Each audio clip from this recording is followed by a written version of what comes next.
this every time. Okay, hello everyone. Today's video is going to be all about my hairs because I think it used to be requested. It's not really anymore. I wonder why. Do you guys not like my hair? I was for some reason really inspired to do this by this Megan Makeup's long hair problems video. That was super funny, by the way. I think I could probably make one too. By the way, I might sound a little sick at times in this video. I'm getting over a cold still. I feel fine, so you don't have to worry. Hopefully it won't be too distracting and it won't take away from the informative quality of the video. So I'm going to be sharing with you how I take care of my hair, how I maintain its color, and also how I keep it long and healthy. So if you're interested, keep on watching, even though I'm gonna talk to you the same way right now. I'm gonna give you a little history on my hair. Accents are fun. So this is my natural color, just kidding, texture. I have not done anything to it other than use products, and this is just basically what it looks like if I've let it dry. I'm very sorry if I keep looking in the, what's it called? The screen that you can see and annoy people with. I just look at my hair right now because I'm talking about it. I'm sorry. My natural color is sort of a medium brown, but it pulls red, and that's kind of what inspired me to go red in the first place because my hair will always fade to some sort of red anyway. It looks pretty cool when it fades out. That's actually one of the main reasons why I've kept it for so long, because I thought it'd be hard to maintain, but in fact it's easier because I don't think that it looks bad when it's faded out. It looks kind of cool. I've dyed my hair this color for the past few months, and before that I had ombre hair, which you may have noticed if you've watched my videos. Really liked it, but it had to go eventually because I was not about to bleach my hair every few, months or however long it takes. I actually kept the ombre in the entire time without dyeing it again. It lasted me like a year. As you can see, my hair is still kind of lighter at the end, left over from the ombre. I don't hate it, but I would like it to grow out because I'm kind of over the ombre thing. Actually that's not true, I really miss it, but I don't really want red ombre. The main problems I have with my hair are that it's a little frizzy if I don't really tame it with the products, and of course I have really dry hair if I don't moisturize it often because I do dye it once a month or so. Actually a little more now since I've actually started using some of the products because they lock my color in, which is awesome. Obviously contributing to the fact that my hair is a little bit healthier, so that's what I want to share with you. And the first product I'm going to go into is my shampoo. This is the Yes to Cucumber Color Protection Shampoo. So the product before that I was using is a shampoo. This is the conditioner, but it's the Live Clean Pink Fire Color Protect Shampoo, and it says it's eco-friendly and 96% plant ingredients, pure vegan, paraben free. But it wasn't really doing much for me. I didn't really like it that much because A, it wasn't locking in my color, which is exactly what I needed it to do, and B, it was actually making my hair incredibly hard to brush, which is very strange. Yeah, it was a very weird phenomenon for my hair.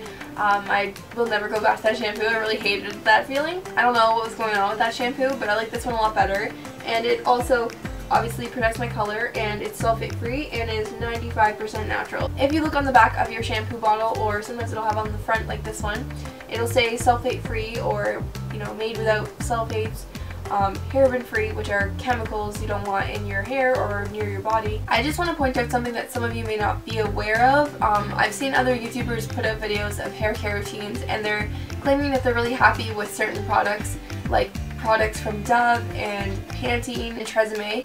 I've heard apparently that the reason your hair feels so silky and soft is because there's actually products in there that are used in floor wax. It makes your hair look silky and smooth, and it gives you the impression that your hair may be healthy, but in fact you're just putting loads of chemicals in it, and it's really bad for your hair. If you do dye your hair, I would definitely suggest buying a more expensive shampoo so that you don't have the sulfates as well working towards killing your hair, because the dye and peroxide is already doing that, especially if you use heat as well on your hair. By the way, sorry I'm not actually doing the shots of me in the shower like all the other beauty gurus are doing.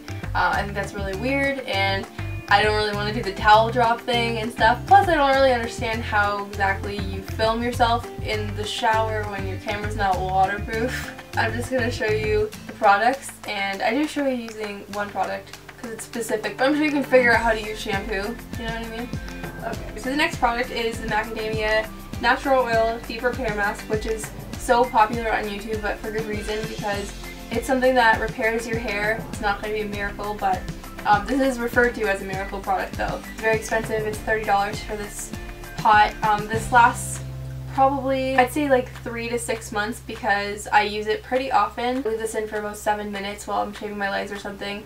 I'm just kidding, I don't shave my legs. I wash my hair every other day to every 3 days or every 2 days. What is that, every 3 days then? I think that's really important as well because you don't want to strip the natural oils. I'm sure you guys know a lot about this because if you watched another hair care routine, usually they kind of talk about that, so I won't go into that too much. The other thing I want to mention about this, which you may not know about, is that I talked to a hairdresser the one time because I wanted to know if this was okay to use as a conditioner for every day, and she said that if you put too much protein in your hair, it will actually close your hair follicle so it can't actually hold moisture, and then it will actually break off. Like someone she knew, I guess, put it in her bangs and her bangs just broke off because she used it every day. So I guess you could technically use this as your everyday conditioner if you're only washing your hair once every 3 days. That would be fine. This is just what I've heard, but I just wanted to let you know because it's probably pretty important. You might not want to risk it. So there are other products I wanted to mention, but I figured I would slip these in here because they're kind of relevant. I'm going to show you the box dyes that I use because I actually did go to the salon the first time I dyed my hair red, but it was kind of a disaster, and I figured I could probably do it on my own from now on, and I was right because it's super easy, and I was kind of sad that I wasted so much money at the salon when they usually screw it up, honestly. I use the Garnier Nutrice Intense and then also the cream because I use 2 boxes, so I figured why not mix 2 colors and have a really cool color.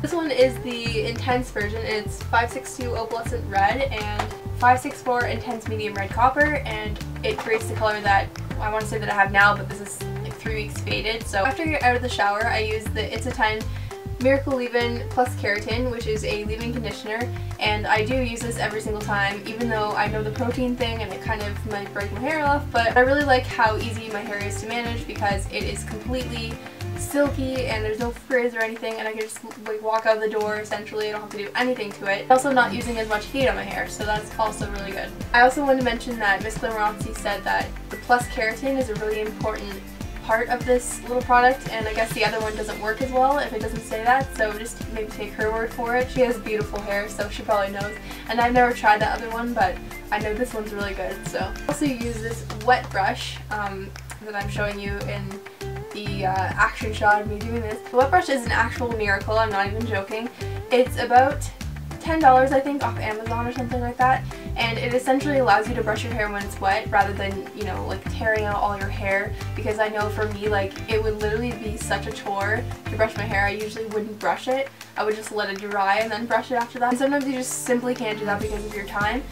So I start at the ends essentially so that you're not breaking off all your hair when you're pulling down like this, and then you work your way up so that you can get the knots out from the bottom up basically, and then you're not ripping out your hair. I also have a little tip that you can do with your towel. Instead of doing this, that was really difficult to do with dry hair, but instead of doing this where you put your hair on top of your head and it's pulling back like this and it's really wet and heavy, you can actually get your hair off your clothes and your neck, whatever, if it's wet, by doing a different thing, and it doesn't pull your hair out from the front, because I actually have a lot of breakage up here because I keep doing that. The towel like this, like you're Mary or something, twist it behind and then you put this part on top. My hair's really dry, so it's really awkward, and also I look really attractive right now, oh my god. So this part right here, and then you just tuck it in. So if this is pulling back, it's really not gonna pull your hair out, like it's not really as much.